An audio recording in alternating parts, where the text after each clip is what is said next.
A very warm afternoon to everybody present with us today. A very warm welcome to our the speaker of today, Dr. Nagendra Babu sir. Hello everyone, and welcome to today's webinar by Team Homeopathy 360. Wasting any more time and not testing much of your patience, let me invite the speaker of today to all of you. He is Dr. G. Nagendra Babu sir. He'll be discussing on decrypting posology. The topic of today is decrypting posology. He is the professor and HOD of Sri Sai Ram Homeopathic Medical College, Chennai, and also a Best Doctor awardee of TN Dr. MGR Medical University. He has been an author. He has been the author of comprehensive study of organon book as well. He'll be discussing the practical application of posology in the practice. So now I would like to invite him without wasting any more time. Welcome, sir, to the platform, and we are thankful to you for being with us here today. And I am also very much curious to listen to you and learn from you. So please begin the session. Thank you, madam. Thank you very much. Just clarifying it. Yeah, good afternoon, one and all. Welcome to today's presentation done by me. Thank you for joining anyway. To start, before starting the session, let me be a little formal. Let me thank BJN Group, especially Homeopathy 360, for giving me this opportunity, and especially Mr. Manish, Dr. Yashika, and Dr. Rajesh for helping me on all these sessions, and Mr. Sundar from South India BJN Group, and I thank you for inviting me over here. And most importantly, Sri Sai Ram Homeopathic Medical College, Chennai, the management, principal, staff members, and students, my lovable students, for making me what I am today. And last but not the least, my lovable, loyal patients who gave me the practicality of homeopathy. They gave me the opportunity to learn and apply homeopathy. Yeah, thank you very much. Formality is over. Today's subject is posology. When I was a student, somewhere around 20 years back, when I started my practice, homeopathic practice, getting material on posology was a bit difficult. So there were few books available, and most of the confusion was there how to apply posology. So posology is a subject was confused with potentization. So no, it is not that. Potentization is a part of posology. When I started writing my book, Comprehensive Study of Organon, so I had to collect, I have to refer many number of books and collect a lot of material. And there is a chapter on posology in my book also. So today's presentation, I can say it is more of a collection of information taken from many pioneers.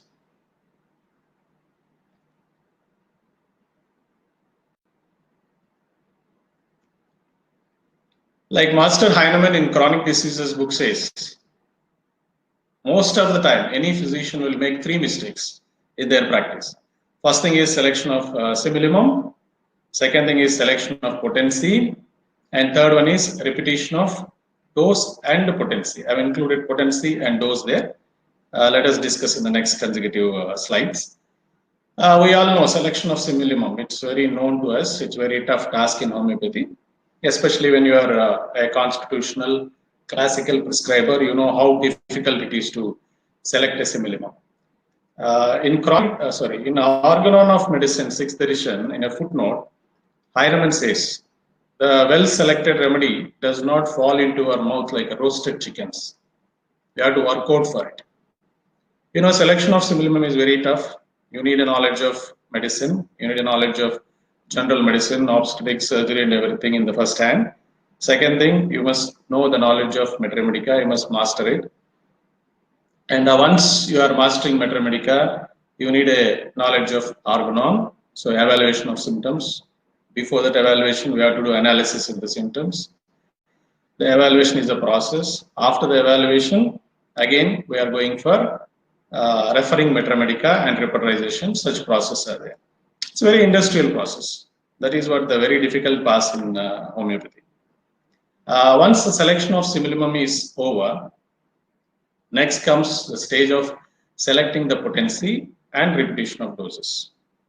Usually, after practicing few years, you will come to know that just selection of similimum alone is not sufficient. We have to select proper dose and proper potency, and you have to balance it. Like it reminds me Wright's quotation. She says in her book, playing with potency and dose is like supplying electricity to a bulb. If you give more electricity to the bulb, for example, 40-watt bulb is there, you will give 60 watts, you lose the fuse. So selection of potency is like that. So it's as important as selecting a similimum. So when we say posology in other medical sciences, generally, when we say posology, how much? The dose is enough. Take Ayurveda, Siddha, allopathic system, many other systems when you take. When they say dose, it is the amount, the quantity, the physical quantity of the medicine required to the patient. For example, take in allopathy system, the dosage selection will be based on the weight, body kg weight of the patient. They'll choose the dosage.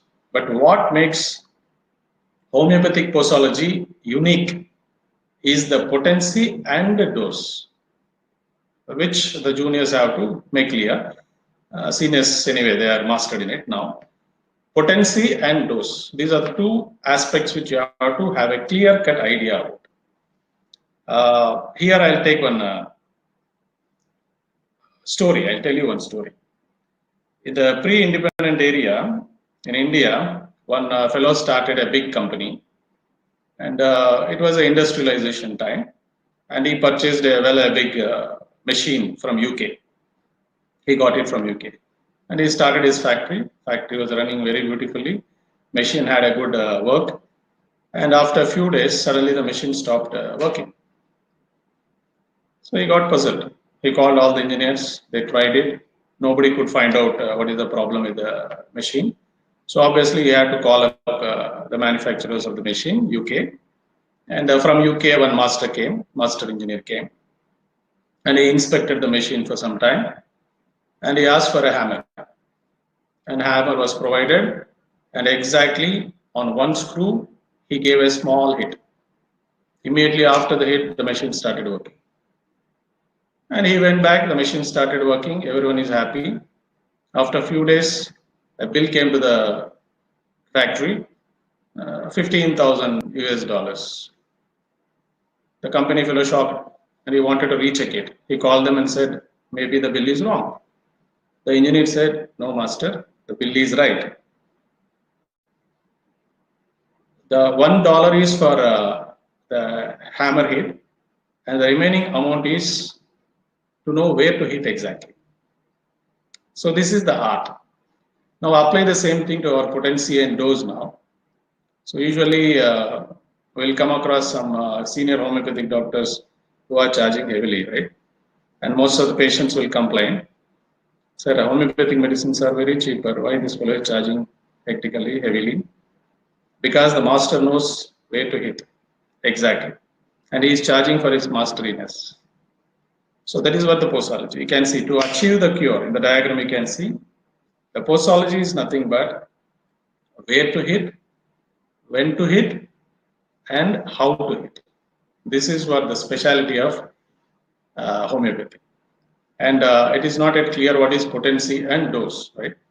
Potency is unique to homeopathy. Like when Master Heinemann started using the medicines in material doses, he could identify this story. Everyone knows, every homeopath knows, even BHMS students know it. So potency came into existence when the Heinemann started identifying the curative power, the hidden curative power of a material will increase when we start diluting the medication. Now later we are not using the word dilution because it's purely a chemical process. We have to potentize it. So it became a mathematical mechanical process. So potency is different. It is how much diluted and how much inner hidden power has been aroused in the medicine. So in potency, we say the amount of power required to stimulate the patient's curative response. That is potency. Now the dosage is, it's purely mechanical, how much physical amount of medicine that is required. So in homeopathy, we have to decide both potency as well as dose. Now going in formally now. So posology is taken from a Greek word, posos, how much, logos means science. It is a how much science. So literally speaking, posology is nothing but how much science. Again in homeopathy, we have to differentiate how much potency is required, how much dose is required, and how we have to repeat this. These two has to be considered in homeopathy. So simply speaking, posology is nothing but doctrine of doses. It includes selection, administration, and repetition of doses all together. Now the problem in teaching as well as learning as well as applying posology is concerned, there is a problem. The problem here is lack of dependable literature written by our own master Heinemann on posology.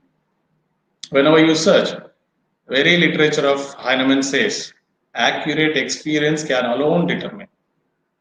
Now by the time you collect your experience, you'll become old, right? So it requires a lot of experience. H.A. Roberts also says precise observation. This object is obtained. Object means the knowledge of posology. Excuse me. Repetition of doses is obtained. So the question remains the same. Selection of similimum, we have Master Heinemann's guidelines, we have Metromedica written by him, Organon written by him. But when it comes to posology, we don't have a reliable data.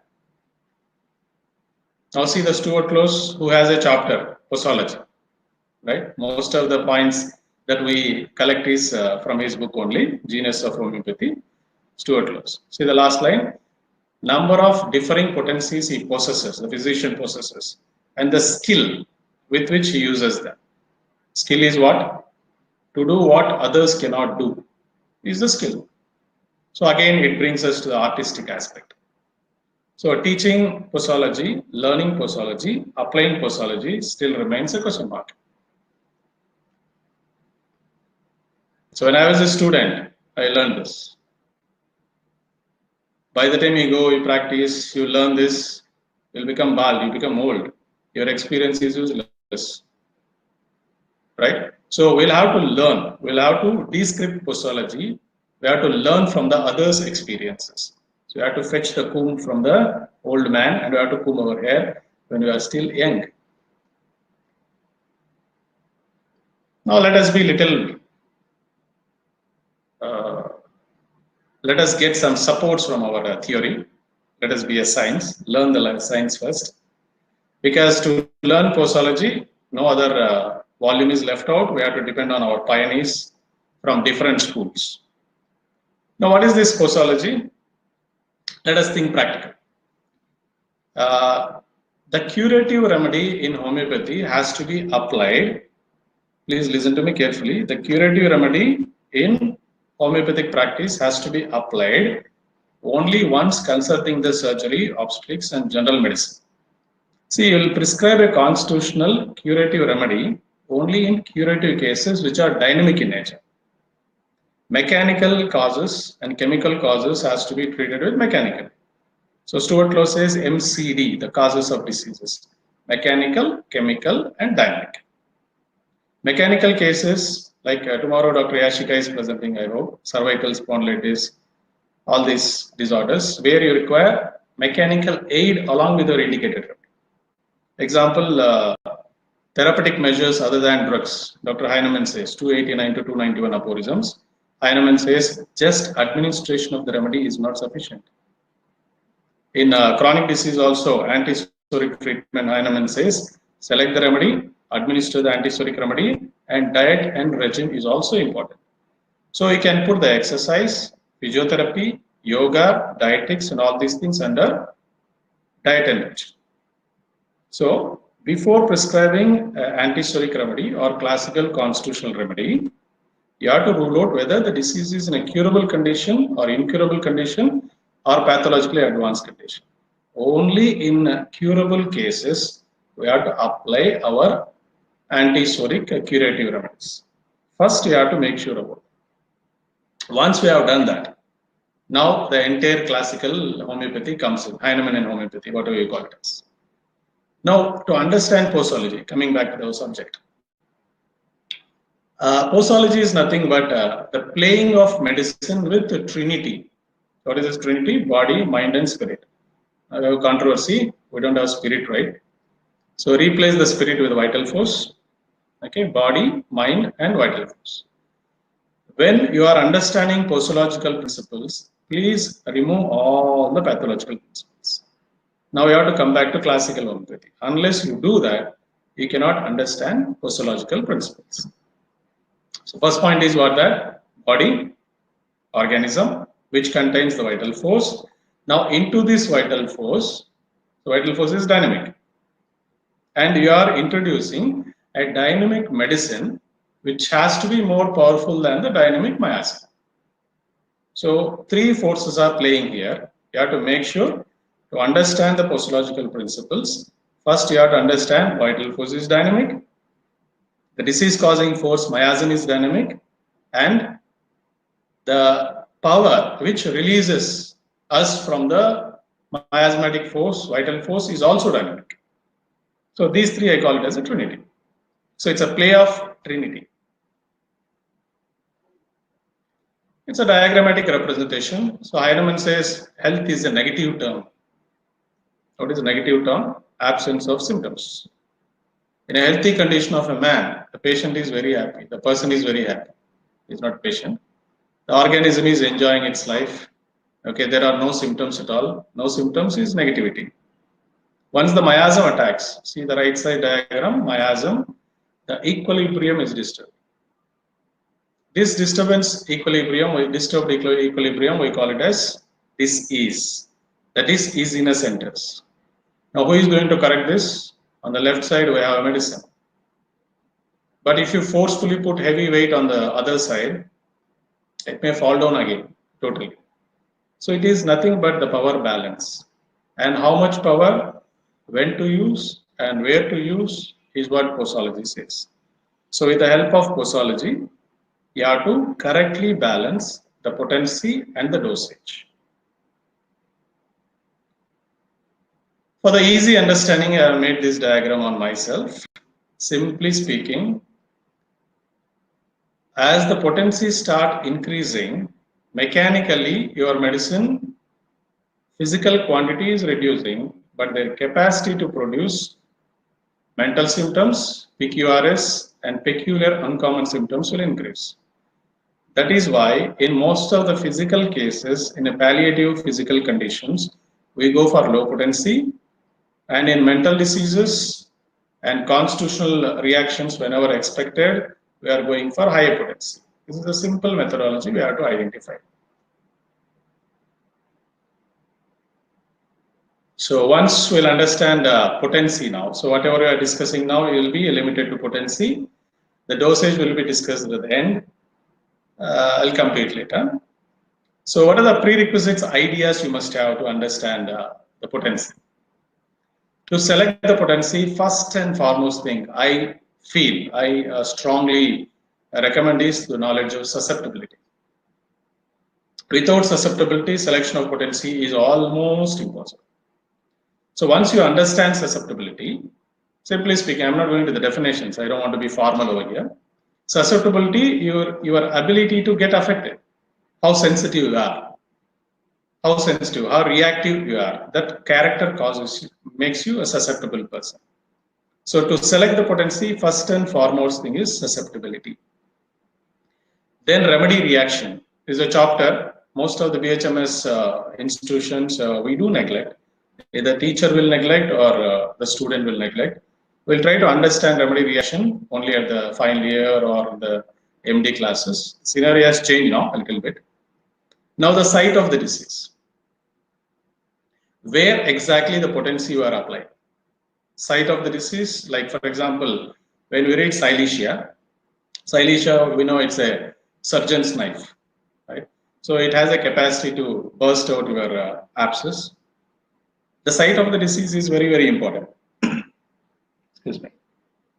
Example, the abscess is internally. Example, you are attacking a liver abscess. You cannot prescribe Cilicia and you cannot repeat Cilicia because we cannot afford to break the internal abscess, liver abscess, which may lead to collapse. If the same Cilicia, if you apply in abscess, for example, any diabetic abscess or any other ulcer, which is having pus, the repetition of doses can be repeated and you can afford to repeat the Cilicia very faster. So the site of the disease is very much important in these cases. And the intensity of the disease. We'll discuss all these things in elaborated form. Intensity of the disease is how much pathologically advanced the disease is. The rule we know, everyone we know. Pathologically advanced cases, the cure may not be possible. So we require a low potency and we cannot repeat the doses frequently. Wait and watch, observe the patient will be very important. And another thing is duration of the treatment. How long the patient has been suffering with the disease, what are the treatments that he has taken, the treatment history, past history, everything we'll consider. Everything we'll have to consider before selecting the posological principles. Right. This is a case of coronary artery disease. I handled some 2 years back. I presented this in a seminar in Germany also. The first slide shows the patient had a double vessel disease, 50% blocked. After 1 year of the treatment, it came down to 10% and 20%, purely based on homeopathic medicines. See, the condition is here, we cannot say every coronary artery disease can be controlled or cured or maintained with homeopathic medicines. The logic how I have chosen this is patient is cooperative first. Patient did not have any other complications except this. He was having hypertension, but the patient was not under any allopathic medical treatment. The angiography was taken and he came to me. So remedy which I have chosen is Arnica 1M. Don't ask me how I chosen and everything. Okay, I'm not discussing that topic here. Arnica 1M I have chosen because it was a blood clot inside, and Arnica is supposed to act on the blood vessels. And the potency I have chosen here is Arnica 200. Water dose. I have a water dose method. I'll take 2 pills into 10 spoons of water, stir it thoroughly, and the patient will be taking 1 spoon every 1 hour, repeatedly, daily. The patient has taken it for 6 months to 1 year without any complication, and this is the report still under observation. I cannot say him got cured. And such method I started applying in many number of patients. I know we have a controversy here. I have presented a paper on specifics in Heinemann literature also. There are specific medicines. I'm coming out of organon. Please excuse me. Even in Heinemann literature, Heinemann advises specific remedies. Like we have protocol methods coming on in homeopathy. I have tried on 4 such cases. Here I feel the Arnica directly, if I have given, it would not have acted. I have diluted it in 10 spoons of water and I repeated it faster. So that might have helped in dissolving the blood clot. Now coming back to the theory, potency selection, I said susceptibility is very pivotal. So without susceptibility, you cannot understand anything, how to apply homeopathy. Now generally what we'll say, the intelligent fellow requires, because he contains high susceptibility, he requires high potency. See the dictum, the axiom here, higher the susceptibility, higher will be the potency, obviously. Now usually we'll see, we'll understand the nature of work of the patient. If he is a doctor, doctors are intelligent. So intelligent people are having high susceptibility. So doctors require high potency. But this is not the art.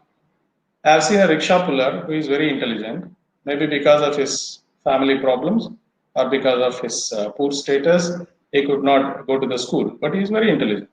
And every time I prescribe any medicine in high potency, it works very better to him. So that's what makes an artistic side of posology. But general dictum, general axiom here is, generally the young people are more susceptible, so obviously they require high potency. The sensitive people are easily affected by any exciting cause, so they are more susceptible, so they require high potency. We know there are temperaments. We have a chapter in H.A. Roberts, temperament chapters. Sanguine, intelligent people are highly susceptible. Sanguine, the blood is rushing very fast. So they're very fast people. They are very highly intelligent people. They are more susceptible people, so they require high potency. So selection of potency based on the temperaments also you can choose. Jealous people, it is not the good thing. Even jealous people who are very reactive, apis mellifica, the jealous lady. So they also require high potencies generally. The intellectual people, emotional people, because of their reactive capacity, they are highly susceptible, so they require high potency. Now coming back here, old age people. I know there is a controversy here. Old age people have low potency, so they require low susceptibility, so they require low potency. The torpid, dull, the phlegmatic.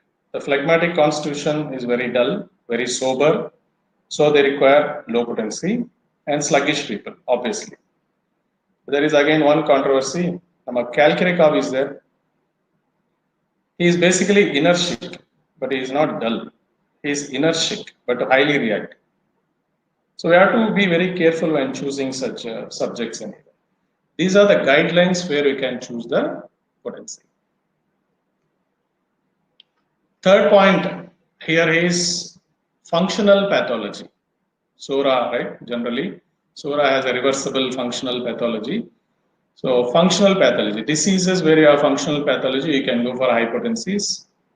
I'll share one case here. My own father, some 5 years back, he was having diarrhea. So it was some food poisoning. It was a typical arsenic alba physical symptoms. I have chosen arsenic alba 30 because he was an old patient, old man.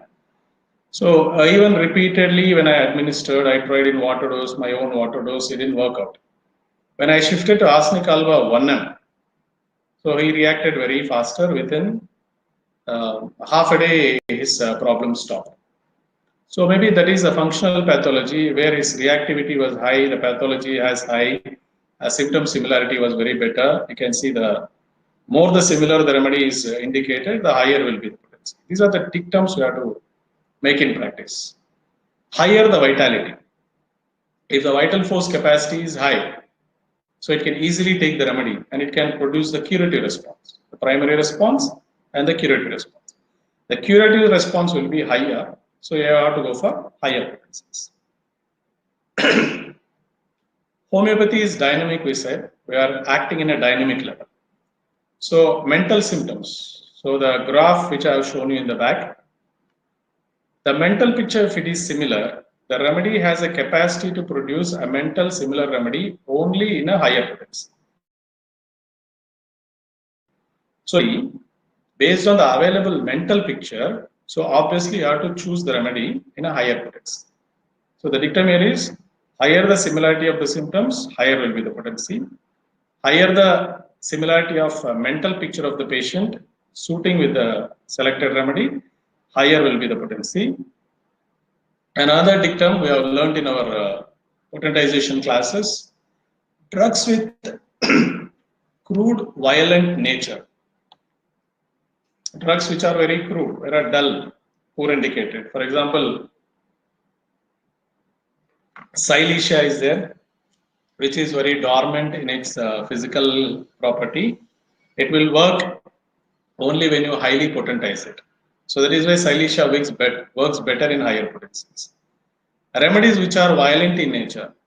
Best example is lachesis. In its crude form, it's a poison. So you cannot use them in lower potency. Obviously, you'll have to go for higher potencies. They are safer. Another example is nosode. The nosodes are also required in higher potencies.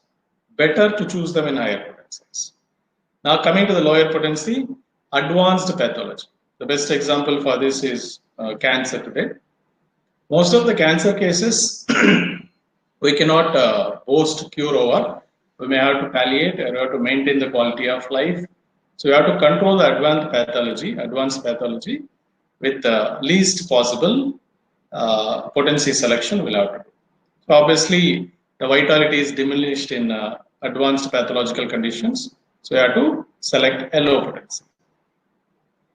A poorly indicated remedy. Usually we'll come across in our day-to-day practice.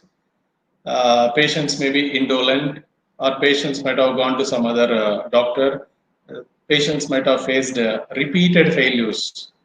Example, a patient having migraine, he might have visited a number of allopathic doctors, number of homeopathic doctors or Ayurvedic doctors, where he could not get any response. So generally, when he comes to you, he may not cooperate. In such cases, Heinemann and Dr. Kent says always better to start the treatment with placebo. Placebo is very good here. Even this comes under posology. How to use placebo effectively. Or if you are more interested in palliating the patient initially, we can go for lower potencies. I said selecting based on physical symptoms. This was a case of indolent 75 years man. He had a olecranon bursitis. It's a recent case.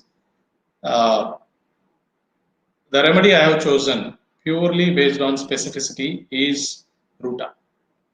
Ruta grandiolus. So Ruta was given in water doses, my favorite. I treated this case for 2 months. First initial repetition I tried with Ruta 30. No response was seen. The next visit I changed Ruta to 200 potency. 2 pills. I use 40 size globules. 2 pills in 10 spoons of water. 1 spoon every 1 hour. Daily you'll have to take. The second month it has disappeared.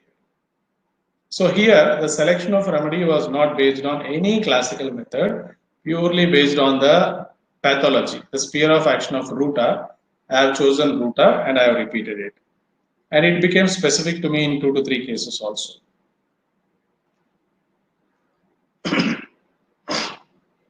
Now comes the dictum. In acute diseases, generally, we have to repeat the potencies in successive methods. Again, it's a controversial topic and it is a confused topic to most of the juniors here, junior doctors and students. One school says single remedy, another school says multiple remedies, one school says single dose, another school says repeat the doses. Please go to 6th edition of Organon.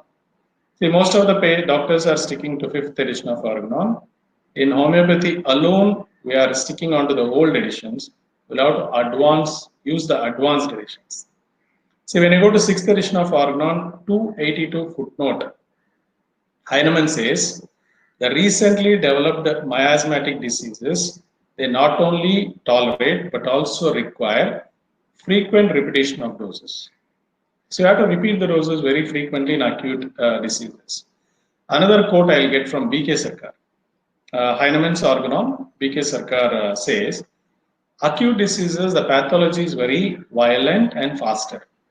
So obviously when the dynamic miasm is very violent, very powerful, you have to prescribe. The administered remedy is also in higher potency. Of course, similimum has to be very similar. So once the similar is highly suitable, you have to select the remedy in higher potency. So acute diseases may require, and they require frequent repetitions and higher potency. Every successive remedy has to be higher than the previous, higher potency has to be given from the previous remedy. For example, you treat 30 today, tomorrow you'll have to go for 200 potency, or within 1 hour also you can repeat. For example, there is a doctor, pioneer, Dr. Gordon, you might have read it. Dr. Gordon gives successive potency method. He advises to give, supposing Ruta is indicated in a case today, morning he advises to give Ruta 30, and the same day evening, you have to give Ruta 200. And he says it works very faster. He is a contemporary to Clark. And repetition of remedies, every remedy has to be repeated in successive higher potencies. This is a dictum. No-sodes as a general rule has to be administered in high-end potency. The previous slide we have discussed. Because no-sodes are very dangerous in crude levels and lower potencies, it is better and safer to prescribe no source in higher consecutive potencies. Tautopathy, which I never applied, but generally Dr. J.T. Kent, he says tautopathic prescriptions can be given in higher potency. For example, you got a case of steroid abuse. The same steroid can be given in a higher potencies, which is supposed to remove the bad effects of that particular steroid. In chronic diseases, it is safer always to start with lower potency and gradually ascend it to the higher. But if you are confident, there is no rule, your own experience teaches it. If you are sure about the remedy, and if the similarity is higher, if mental picture is higher, if the disease pathology is not pathologically advanced, but is a functional pathology, it can go in chronic cases also higher potencies. Hypersensitive patients and idiosyncratic patients, they prove every remedy they get, right? So it is always better to go for lower potencies. Organopathic remedies. Dr. Compton Burnett, we have to thank Dr. Compton Burnett and French homeopathic doctors for this. Organopathic remedies. I have been using organopathic remedies selectively. Like bronchial asthma, I keep one organopathic remedy. Daily the patient will be taking it. The philosophy behind organopathic remedies is they are scavenger remedies. They'll try to remove, they are antioxidant therapies. They'll try to remove the blockage, or they'll try to remove the strengthen the power of the particular organ. So the name organopathic remedies have been given to them. Not so well proven remedies.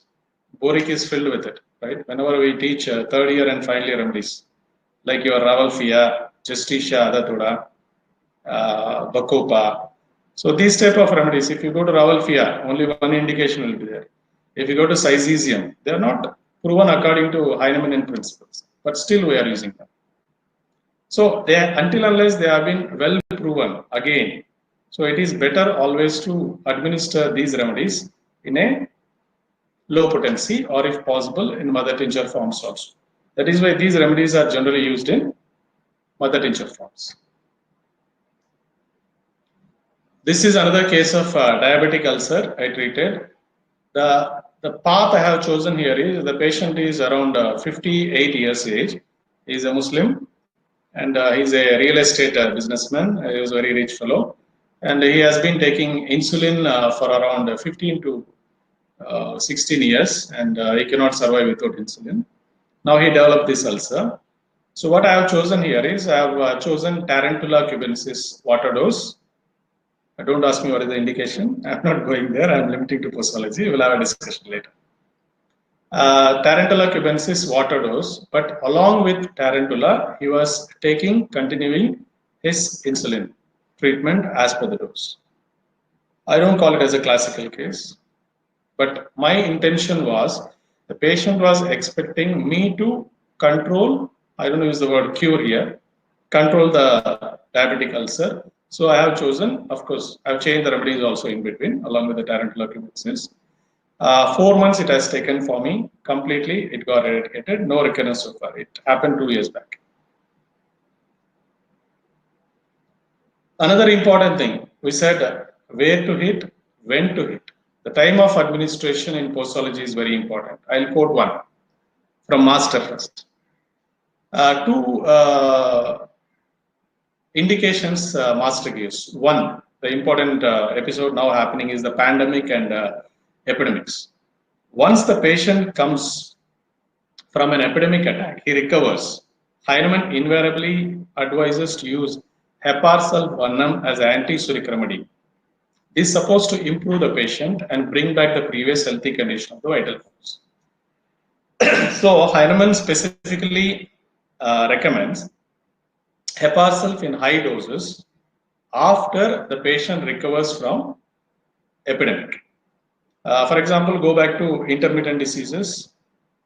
The constitutional remedy in intermittent diseases should never be given before the attack or during the attack. It has to be, as a rule, to be given after the acute attack is over. This is a rule, this is a dictum. So time of administration is very, very important. Second thing Heinemann quotes, Master Heinemann quotes is, a lady having heavy menstruation, menorrhagic menstruation, Naxomica is a specific indicated remedy after the menses stops, after the flow stops. So to stop the flow, heavy flow, you may require some other remedy.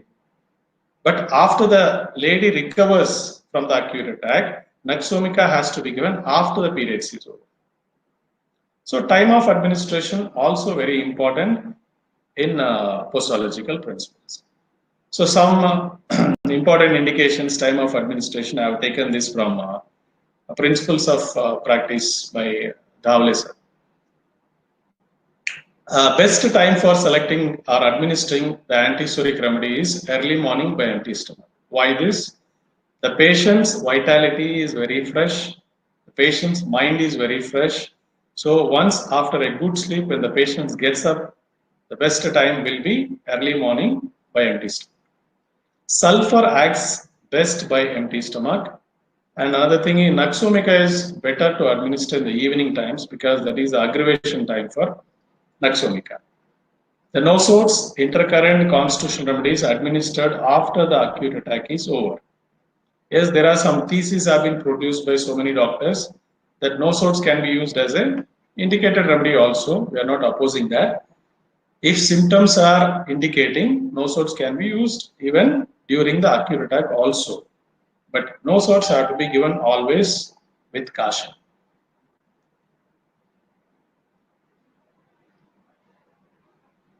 Now, there are certain dictums in repeating the remedy, axioms, the rules. Perceptible, progressive, and striking increasing amelioration precludes every repetition of the administration of any remedy. We know once the improvement starts, better to stop. Don't repeat the remedy. Because the vital force has taken the primary action, we know it, and we are allowing the vital force to produce curative action. Stuart Law says repeat the dose only when the improvement ceases. But here in contrary, I would like to quote how to wait and how to repeat. Wait and watch method is Dr. J.T. Kent's. In the introduction of his book, probably it is a repertory or Mathematica book, J.T. Kent shares one case where he has chosen Casticum and he waited for 6 months after administering a single dose of Casticum. He was so confident that Casticum will bring out the curative response in the patient. There he quotes, Casticum, Beretica are the two remedies. They act very slower. They are slow acting remedies, unlike Belladonna and Naxomica, which are very fast acting remedies. So he waited for 6 months. Can you imagine that? And he says the curative response has come. Dr. J.T. Kent shares the case. So repetition of remedy is like balancing act, I said. So the basic rule is once the improvement comes, once you start observing homeopathic aggravation, please stop the repetition.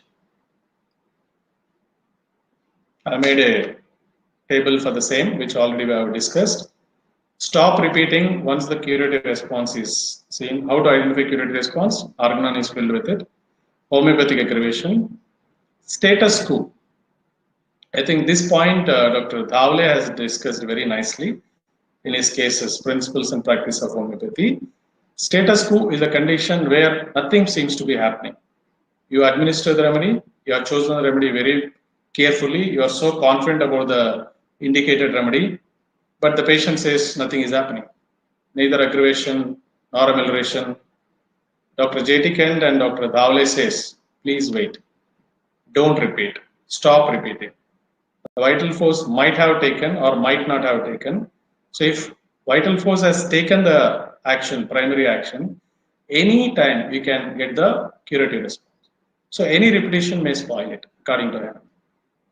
If old symptoms recur, you know this, right? Kent-Stoll observations. Recurrence of old symptoms and appearance of skin eruptions, we call it as eliminative methods. Eliminative process is a good indication the vital force started cleansing the body. So please don't repeat. Allow the medicine to act. In chronic cases, single dose is safer. But make sure if the chronic case is not dangerous. Make sure the patient has sufficient time to wait. Make sure the patient has the patience to stay with you. See, we need to keep on the patient also. We cannot lose the patient for the sake of principles, right? Be practical in application. Coming to the right side table, in acute diseases, the dictum is you can repeat it, but once the curative response comes, you have to stop here also. In chronic cases, repeat with succession. This successive method is highly presented in 6th edition of Organon, which is a great deviation taken by Dr. Heinemann in repetition of doses. But here, we have to make sure Heinemann was talking about 50 millismol potency, not the centesimal potency. So when you want to repeat, Heinemann advocates 50 millismol potency. You can repeat them very fast. Gordon's theory of double doses, I already spoke about. The same indicated remedy can be administered morning in lower potency, and the consecutive evening you can give it in higher potency, according to Dr. Gordon. Dr. Wright's plusing potency, we know that. If symptoms still agree, repeat the same remedy, but the dictum here is the potency has to be little higher than the previous. This is another case I can say. I have chosen Sorainum here, Sorainum 1M. This lady, I say Sorainum and acid phosphoricum as a specific remedy. I know most of you agree with it. You might have tried this also. Dr. J.T. Kent also recommends this, Alopecia areata. This lady was a allopathic pharmacology student, and she was hesitant enough to come to homeopathic treatment. She was not at all cooperative, and it was a case of autoimmune alopecia areata. So within 4 months of repetition of Sorainum 1M, this improvement has come. Again, I am telling, don't ask me the symptoms, and we are not discussing the case.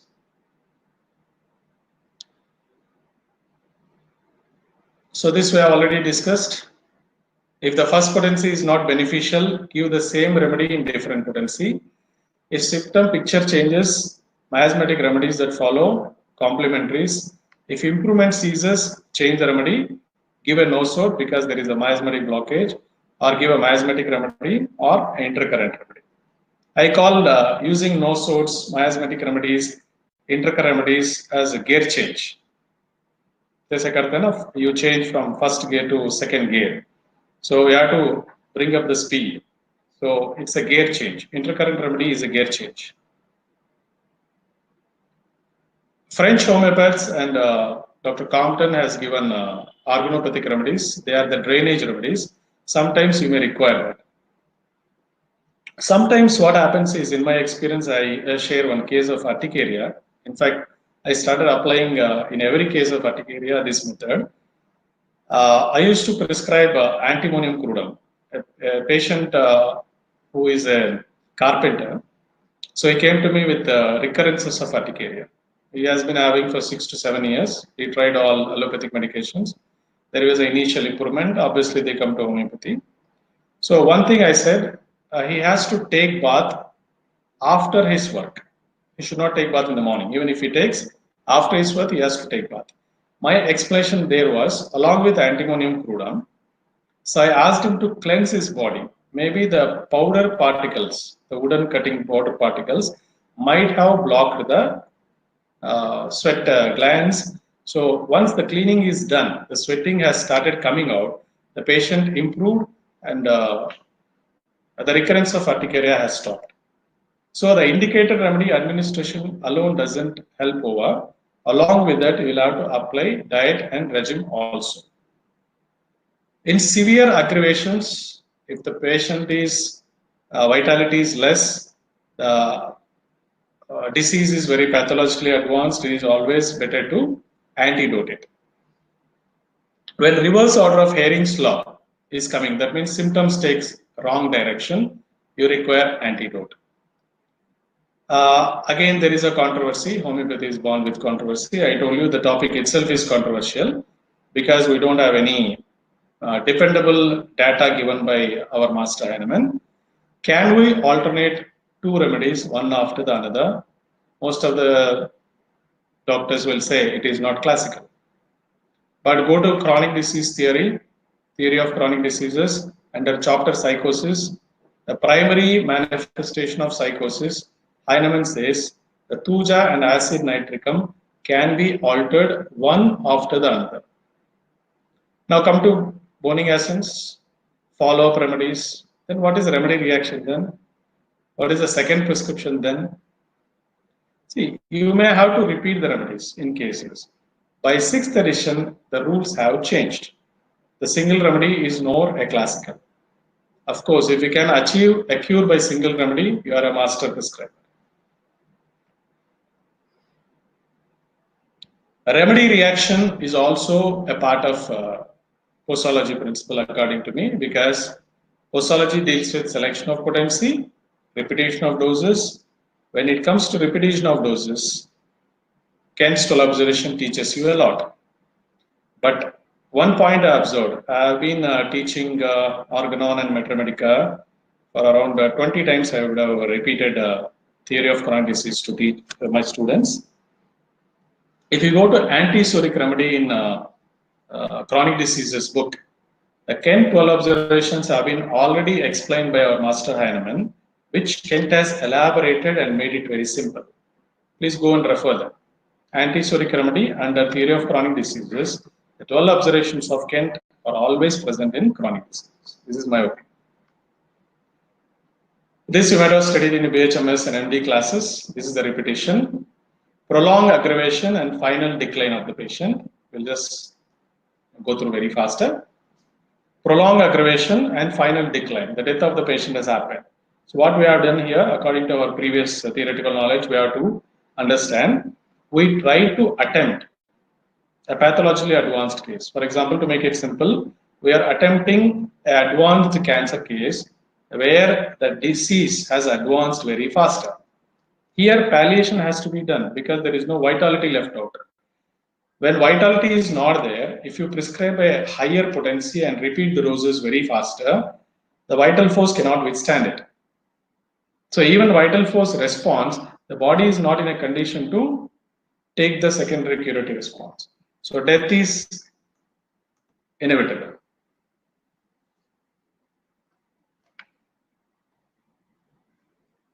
Long aggravation, but final slow improvement. So we have tried to attempt a case which is also a pathologically advanced case, but we could able to succeed because there was a sufficient vitality left out, and the body was also on it is a condition like a cat on a wall. We attempted to try a cat on a wall case. The cat would have fallen on the death side, or cat would have fallen on the cure side.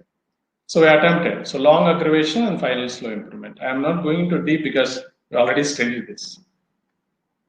Aggravation is quick, short, strong with rapid improvement of the patient. The third observation, we call it as a homeopathic aggravation.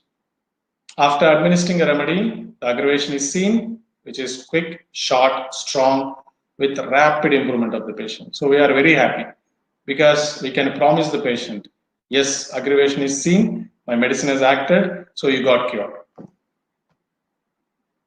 No aggravation with the recovery of the patient, fourth observation of Kent. I call it as ideal utopic case, homeopathic case. Here you gave a remedy, the patient has improved and says, I am very happy. But the physician should not be happy here because it may be a status quo or it may be an amelioration also.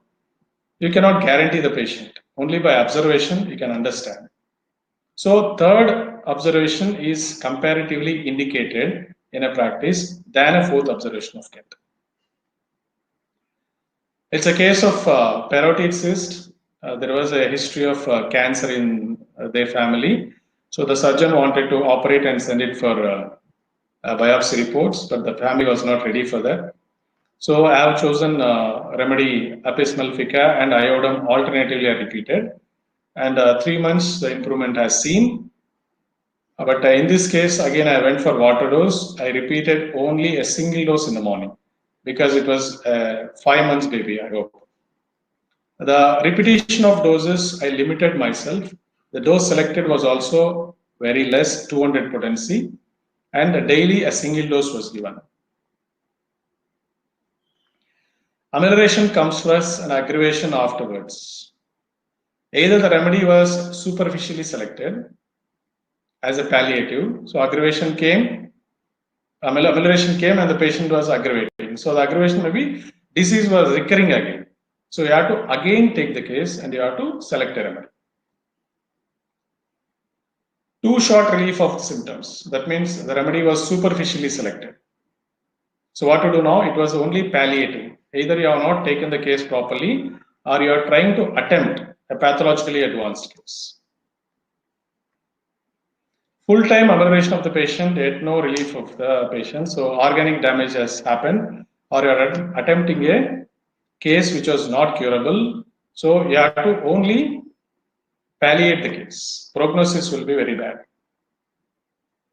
Some patient prove every remedy they get. Very famous and easy observation for every student. Idiosyncrasy, I need not tell about it. We have to go with a very low potency or we have to prescribe a placebo here.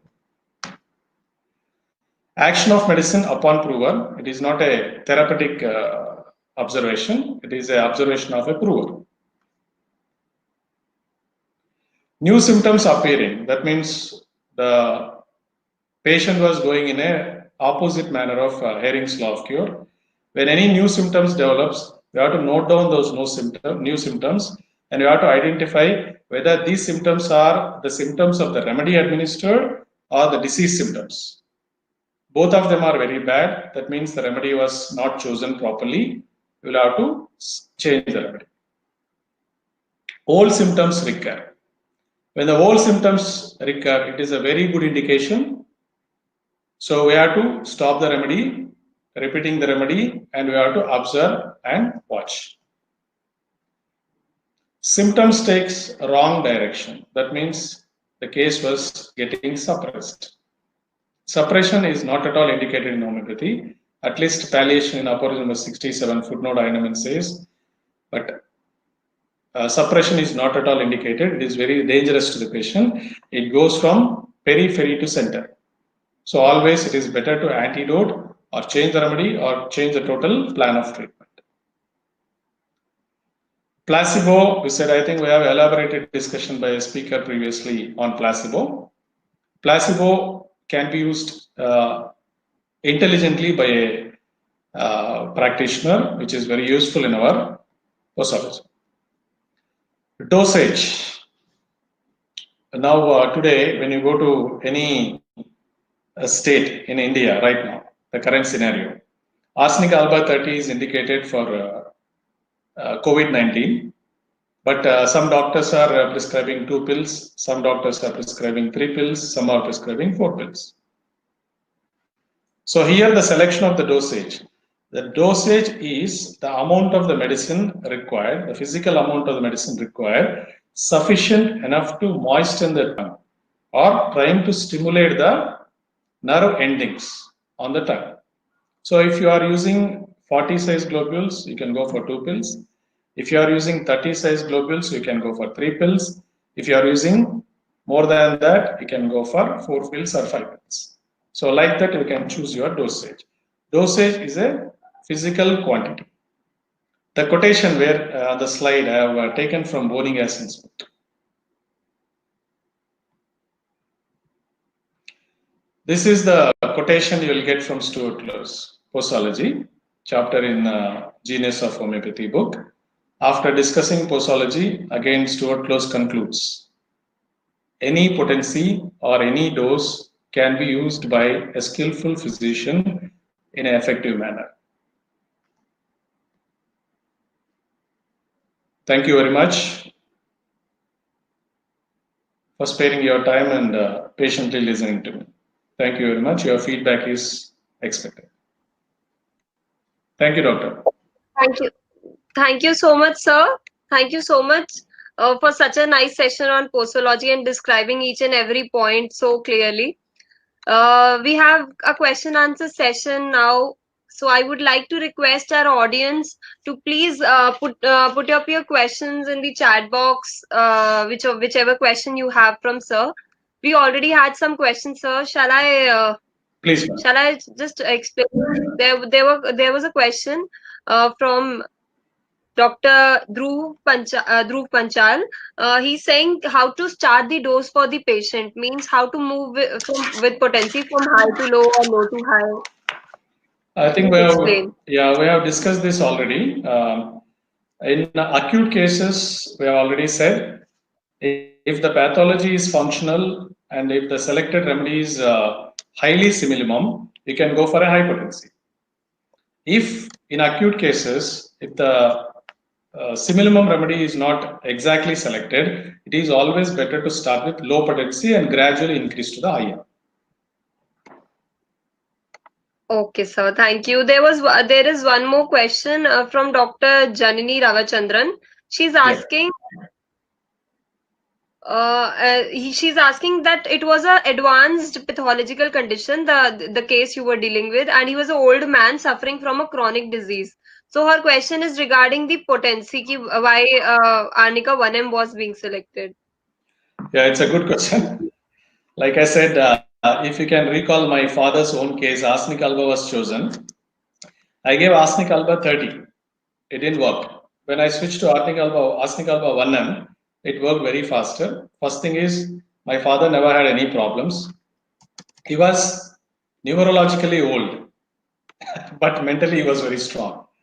The same thing happened with this patient. If you have followed the case properly, I think you are referring to the coronary artery disease, hopefully.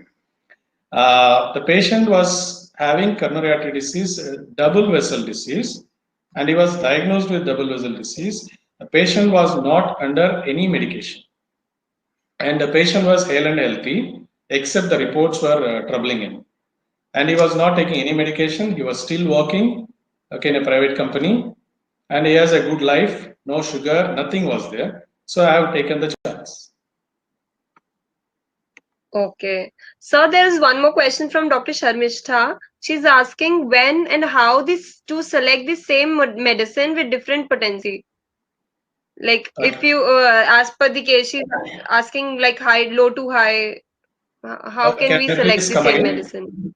Can you please come again, please? Sir, she's asking when and how to select the same medicine with different potency. Same medicine with different potencies. Like maybe she's asking ki, in any case, which potency is to be selected, like low you need to select or high, how you need to judge. Judgment, I think I gave case of Silesia example I gave you. Abscess case. Silesia is indicated, it's surgeon's knife. I generally, if you go to leaders of therapeutics by Nash recommends Moxol, Heparsulf, and Silesia are beautiful remedies for pus disorders like abscess. But I recommend Silesia, which is very suitable in South India. I don't know about North India. Silesia has never depressed me in abscess cases. But as I said, if you are attempting an internal disorder like liver abscess, where imminent danger to the patient will be there, the same Silesia has to be given in low potencies. Whereas if you are attempting an abscess which is present on the outer surface of the body, it can invariably break it. So you can go for higher potency, you can repeat it.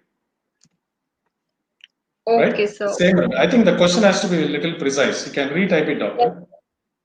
Yeah. So there's one more question from Dr. Rekha. Have you used drainage remedies in your practice? Any specific you would like to recommend?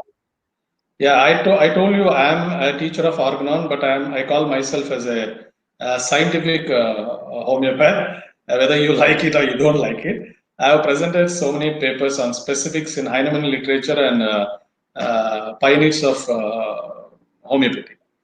I have used drainage remedies, especially I call myself as an asthma specialist. Proudly, I can say that my patients have got cured about it. In asthma cases, invariably I put the patient on Aspidospirma, Justitia adatoda as a drainage remedy. Daily single dose they'll take it for 6 months. Nothing happens, and the patient feels much better. And like everyone uses Rauwolfia serpentina, Berberis vulgaris, all these things. And recently, I have handled autism cases. I started only recently, 2 years back. I started treating autism. Bacopa Moneri, I started administering to autistic and ADHD patients. They are improving in their behavioral disorders. Great, sir. Thank you so much for such a good clinical tip. I too have used Aspidosperma as well as Gestation, have got good results. Yeah, they say it's cardiac asthma, There but is still it one more works. question. I think. Please. Yes, sir. In fact, you've given a clinical tip of Bacopa as well. I've got good results in. I was into a project during my internship, so I've seen autistic patients. We have a school here in Delhi of autism. So there we used to prescribe Agrafis Newtons as well. It had a very good result on for the speech difficulty. Whoever has speech difficulty, Agrafis is a very good remedy. Because to share with sir, we have one more. Please carry on. We have one more question regarding from Dr. Dhairya Pathak. He's asking, in chronic case, after prescribing a remedy, if initial improvement occurs, then after some time symptoms appear again. In such conditions, what should we do? Example, like, can you quote what type of chronic disease? Okay, they cannot be spoken now, right?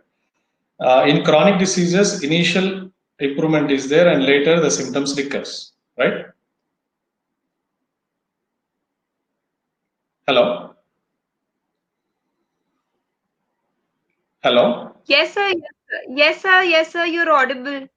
Yeah, yes, madam. Can you please repeat it once again? Can I repeat it? I have some. Sir, he's asking in chronic diseases if initial improvement occurs and then symptoms reappear. What in such conditions? What should we do? If symptoms if symptoms are reappearing, classically speaking, you have chosen a palliative remedy. You have not chosen a curative remedy. You may have to reconsider the case and you have to evaluate the symptoms, collect only the constitutional symptoms or physical generals of Kent. Then you will be able to choose a remedy which covers the organism and vital force and mental symptoms or physical generals, not the palliative remedy. Maybe you have chosen a palliative remedy. That's why symptoms are recurring in the same manner. Thank you, sir.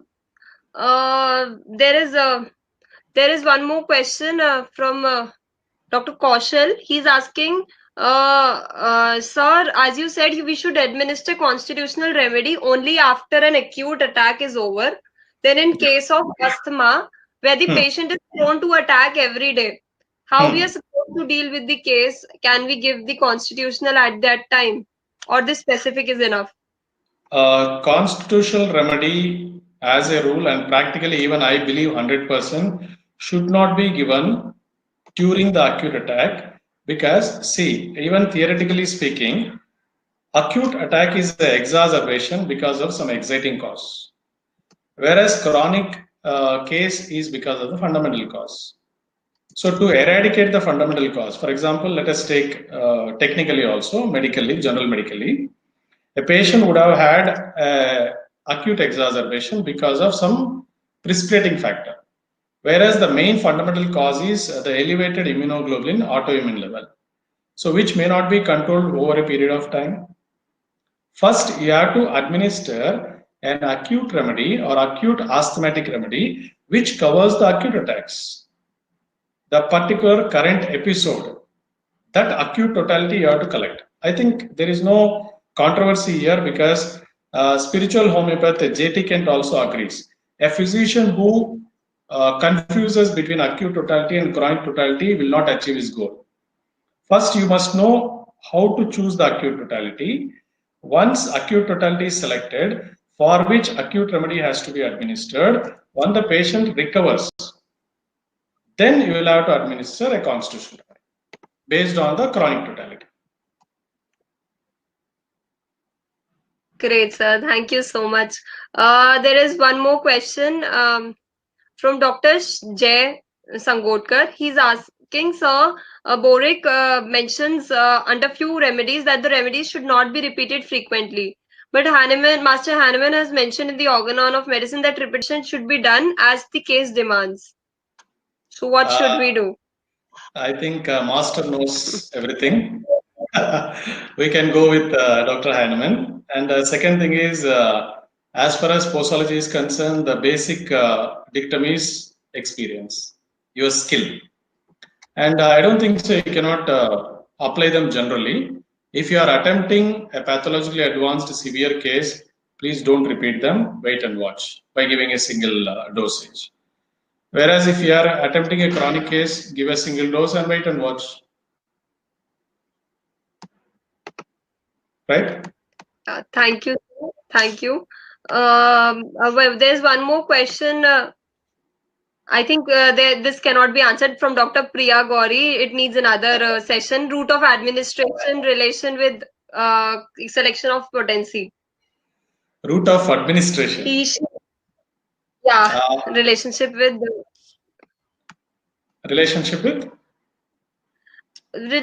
potency selection. Route of administration, see, after various experiments and manifold experiments, Heinemann has settled for oral administration of remedies, right? So obviously any potency has to be given through oral route as far as 6th edition of Organon is concerned.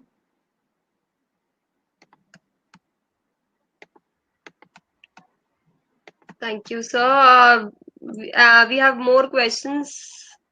So how to differentiate between functional and advanced pathology from Dr. Shivam Pandey. He's asking functional and advanced pathology.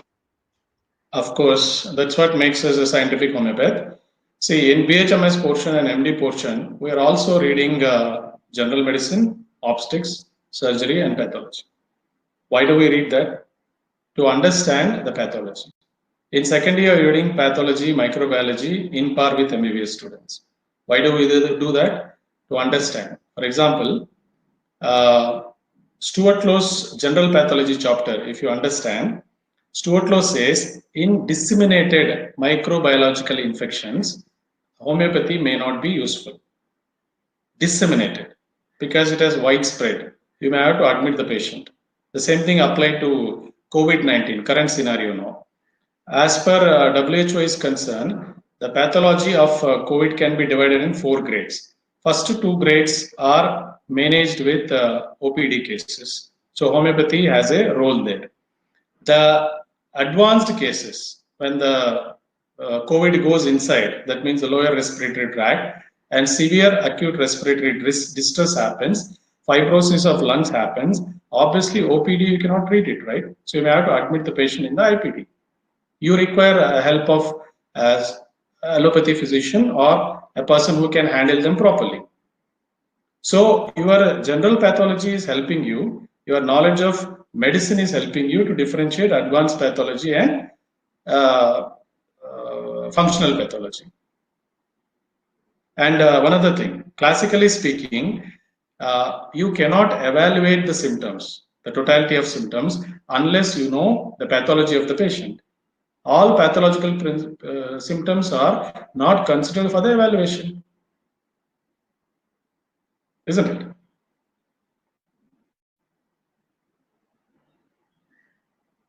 Thank you, sir. Thank you so much. I think we have many more questions. Sir, please type your email ID for the attendees to ask any queries if they have. In the chat box only, you can just type your email ID. Yes, so that if ask you the queries. So here we come to the end of this session. I just want to thank Dr. Nagendra Babu sir for being with us today and taking out time managing after all everything. So he has managed to take out time to guide the audience regarding posology through our platform. So on behalf of 360 and the whole BJN group, I would like to thank you, sir, for giving your valuable time to us.